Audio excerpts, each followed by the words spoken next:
Hello everybody. So Riders Republic came out, you loved it, you played all the bike tracks, and the only bad news is you're out of routes. And now you want to create some, but you might be a little confused or you're having some issues with it, or maybe you're just having some trouble finding good spots. I have over 70 levels created that I want to share with you over various videos. So if that's something you might be interested in, hit the subscribe button and we're going to get right into it. So if we hit our touchpad here, I'm doing it on the PlayStation. On the Xbox, I'm sure there's a similar button. At the very top left-hand corner, it tells you which region you're in, which is Sequoia. Then it tells you which area in the region you're in, which is Riders Ridge. And directly on top of that, you'll see two numbers, 1278S and 2484 East. And that's your longitude and latitude. So before you start recording any kind of track, if you're up in the mountains or somewhere that's really, really unfamiliar, you've never been there before, and you know that you'll never find it again, it's a good idea to just take a look at that, maybe take a screenshot, a photo with your phone, or even write the number down in a notepad or something like that, and you can always find your way back to that spot. If I move just slightly over here and we go back to the touchpad, the numbers have now changed. They're different, 1287 and 2491. So that will be a fail-safe for you. You'll always know where you are. So I've chosen the most common place on the map, which is Riders Ridge. And I've just come down these set of stairs here to the left of the map, and we're going to start recording. So this is what happens. When you're off of your bike, you're not recording. The second you're on your bike or you start flying, you are recording. If you fall or bail, you stop recording. So we're going to go for about a 3-minute run here without falling, without bailing. You can hit the rewind button, but only if you don't fall. So if you miss a turn and you're going the wrong way, you can hit the rewind button to where you missed the turn and start from there, and it'll continue the recording. But if you fall, the recording ends. So you have to be pretty familiar with your route, and it's probably a good idea to canvas the area. I like making long tracks because there's so much to explore in the game, and there's some really, really great hidden trails and routes and stuff like that. So I like to maximize the opportunity as much as possible. I use the track creator more or less as a personal library, as opposed to something that I'm looking to get likes on or whatever. So there's just a lot to explore in the game, and I've beat all the bike trails. So what's left to do other than create some? So as soon as we hit our D-pad directional down button on the controller, we get on our bike and we start recording. So it's really important to try to stay on your trail and make the track as fair as possible if your intention is to share it and have other people play it and like it. You want to stay as center as you can on the trail because you can't move your checkpoints from left to right. You can't center them. It literally records a path from where you started up till 3 minutes or up until where you fall. So I like to canvas an area first. I like to do a route a couple times before I decide that I want to record it and make it an official path. I try to use landmarks like this tree and that rock there so that they're easy to find, because a lot of the times it's really easy to get lost and really hard to find where you're going, especially if you're using the control scheme bike race like I do. It doesn't allow you to control the camera. So, or sorry, bike trick. Bike trick doesn't allow you to control the camera. It's dual analog action. So we're just gonna go off the beaten path here between these guys. Stay right up the snow, make it tight, and up this small path here. I like to do a mixture of on-path and off-road. It makes things interesting. But you have to make sure that if your intention is to share it, that you make your travel fair. If it's fair, then you'll get likes. If it's not, no one's gonna like it. And if you're wondering why, that's why. It has to be easy enough to follow along that anybody can pick up and play. And we have about 30 seconds left. I like to set up a timer of 3 minutes so that when it goes off, I know pretty much where I have to choose an ending spot. We're gonna just make our way up here. Go through these rocks, down this lump here, through these trees. And I promise you it won't be hard to follow along. I like to do a mixture of making it challenging by hitting the speed boost or the sprint button on straights and on uphills. And we're going to end it right here because this is pretty much where our timer ends. And you're going to hit left on your D-pad. That's going to bring up your creative mode. And on your jog wheel, you're going to choose creative mode. And as you can see, it's going to show you a bunch of orbs. And what we want to do right away is choose where our finishing line is going to be. And I want to choose the finishing line on that last jump. I never want to do something at the bottom of a jump because if somebody takes that jump differently than you do, it's going to be very hard for them to land it. And they're probably going to have to backtrack. And because you have to do this in one shot, if they fall, they're never going to catch up to your ghost. So we're going to choose this orb here as our last one.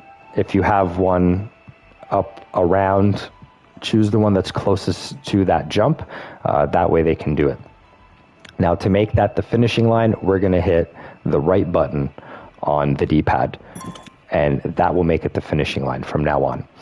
Now you're going to use L1 and R1 to move forward and backward. L1 is going to move you backwards. It's always going to start you off at your furthest point in your recording. So the finishing line. It's always going to start you off at your finishing line when you bring up your creative mode at the end of your recording. So you're always going to use the L1 button first to move your way backwards. So the big orbs are your gates. This is a perfect example of what you don't want to do. You don't want to put a checkpoint or a gate in midair. It's going to be really difficult for the other person to hit that. So we're going to hit the X button, and that's going to just make it part of the invisible trail. The small orbs are part of your invisible trail. So we're going to make one checkpoint there so they know they have to turn towards the finishing line. And we're going to put one checkpoint here at the base of the jump. That way they can take the jump any way they want, and they're guaranteed to hit that next checkpoint. Because you can see where I landed well before the next checkpoint. So we're going to hit X. And we're going to move our way back.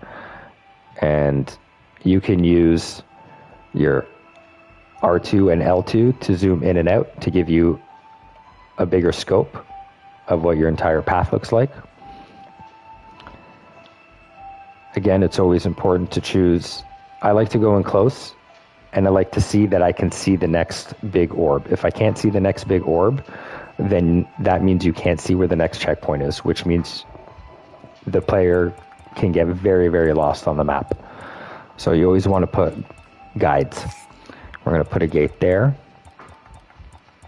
We're going to make them dodge downward through the trees. And I like to put a checkpoint every 2 to 3 orbs away from each other. Maybe that one's too extreme. These are... no. That should be okay. Oh, we're winging around, so we want one here. And we want one at the base of the rock so we know where we're going. That's only one invisible orb away, so I'm going to move that back just a couple. This is also at the base of a turn. So I'm going to move it 2 away at the tree. Here as well.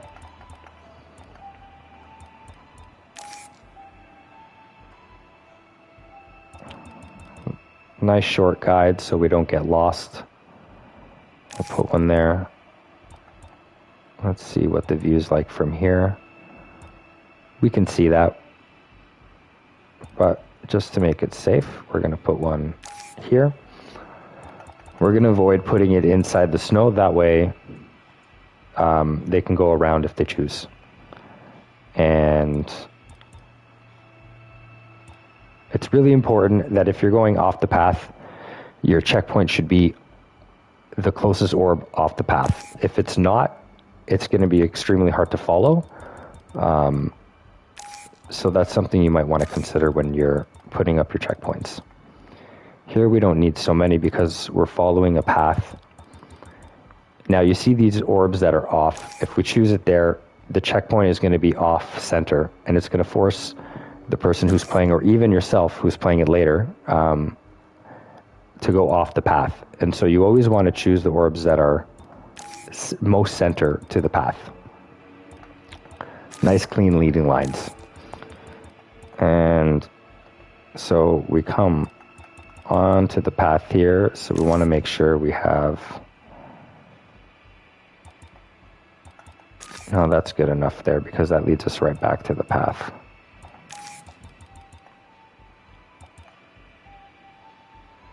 This is really good. Not hard to follow at all.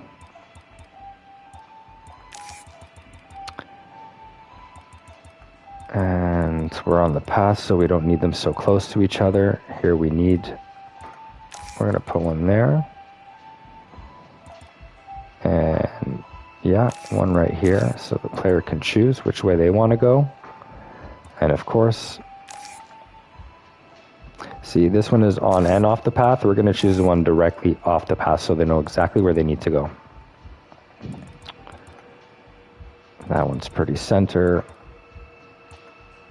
We're going to lead the player across right there. And now we have to make sure we choose some fair spots. Let's see, the player's going to go through here.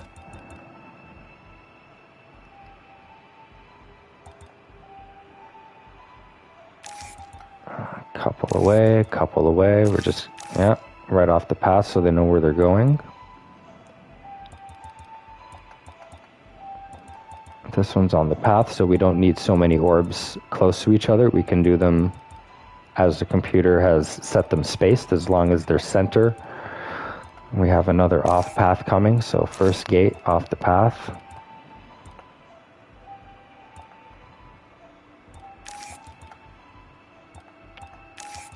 All right. Okay. That way we know we go directly across. And good leading lines. And at the top of here, we want that.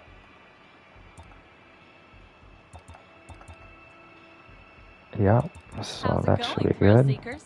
Don't forget, riding is the answer. Who cares what the question was? All right, here's and we're coming really close to our starting point. We are almost there. Again, if you like long paths and you're having trouble finding some, hit that subscribe button. I have over 70 levels already made, and I'm really excited to share them with everybody because I really like them. They're pretty great. We got that guy there, so we know exactly where we're going. We're following the path. And we're just going to set the first one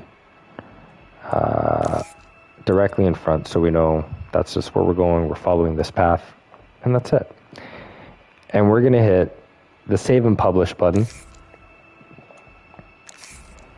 And it's going to give you this really random naming convention where it gives you an entire set of random words on one side and a whole different set of words on the other side. And you mix and match them and come up with either the funniest thing or cleverest thing that you can. at the end of the day, it really doesn't matter what it's called. It's just a reference. It's hard to use as a reference. So what you're actually going to use is the photo afterwards.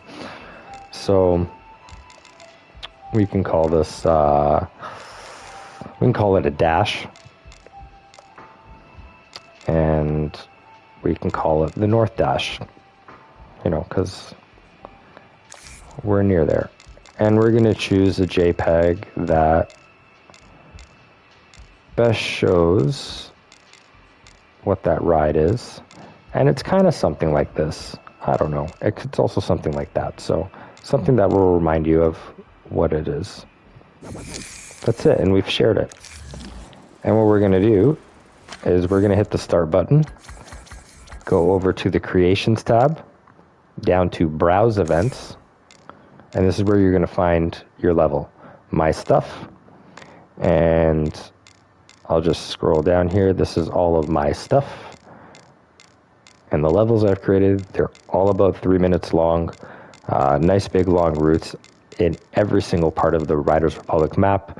I've covered a lot of it, obviously not all of it.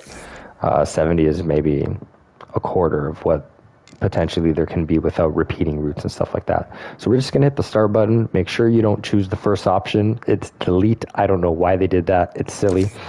You're going to hit the start button, and we're going to see how the race turned out and where the gates are. Whatever you're wearing at the time and the bike you're using is what your ghost is going to have, and it's what you're going to be using as well.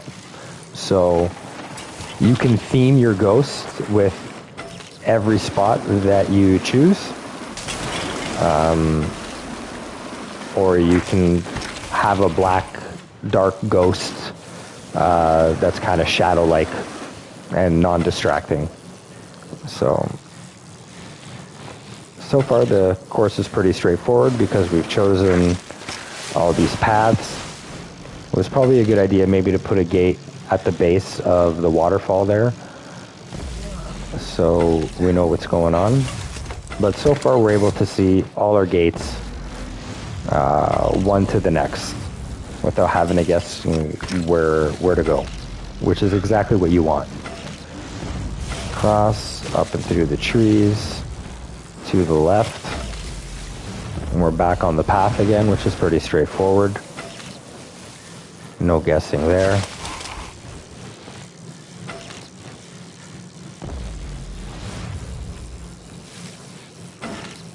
Now, whoever is playing your level will only achieve a star if they beat your time.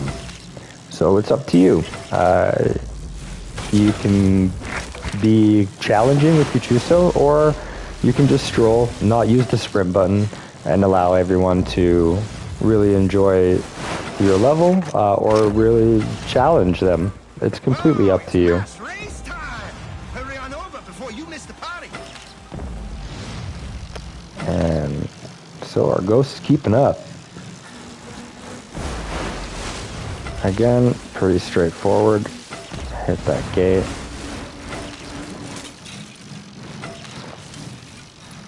Back on the path.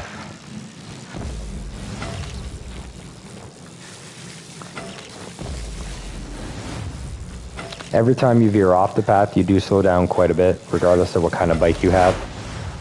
The game is built that way. You're rewarded for precision. And you're also rewarded for stunt-like behavior, we'll call it. If you take a turn that's really, really sharp and hairpinish at high speeds, it'll gravitate you towards the course and you won't fall, so that's pretty cool. And we're coming up near the end here. So far all our gates work. We're not having any issues. It's been easy to follow. And right up to the finishing line. Boom, and we almost made it. We almost made the record that we did last time. And that's pretty much it. Now you have that saved forever. If you like the pace that I was going at, let me know in the comments below. If you need me to slow down, let me know. I will. If you want me to repeat a couple things, I will as well. I will show you how to canvas an area how to go about choosing a path and how to avoid backtracking and using the same parts over and over again, because we have a habit of sticking to what we know in unfamiliar places. And because the map is so large and it takes so long to learn where you're going, it's really easy to find yourself back to a familiar path that you've done many times before. So one of the things I like to do is use a paramour and get up real high, and it allows me to see a lot. The paramour is also a sure way to refresh your recording. So if you've tried to do a recording and you fell, or you took a wrong turn and you want to, you're just not happy with it, you want to do it over again, but you can't get rid of what it's already recorded, hop on your paramour, fly around, walk around, don't be on your bike, crash a couple times, go back to where you started, and as soon as you hop on your bike, a brand new recording will start again. So I hope this tutorial helped you. If it did, hit the like button, and stay safe, have fun, and keep joyriding, everybody. I'll see you on the next one. I'm going to be putting out as many levels as I can and share with you what I can, because this game is great, and if it's good, it's worth sharing. So, peace out.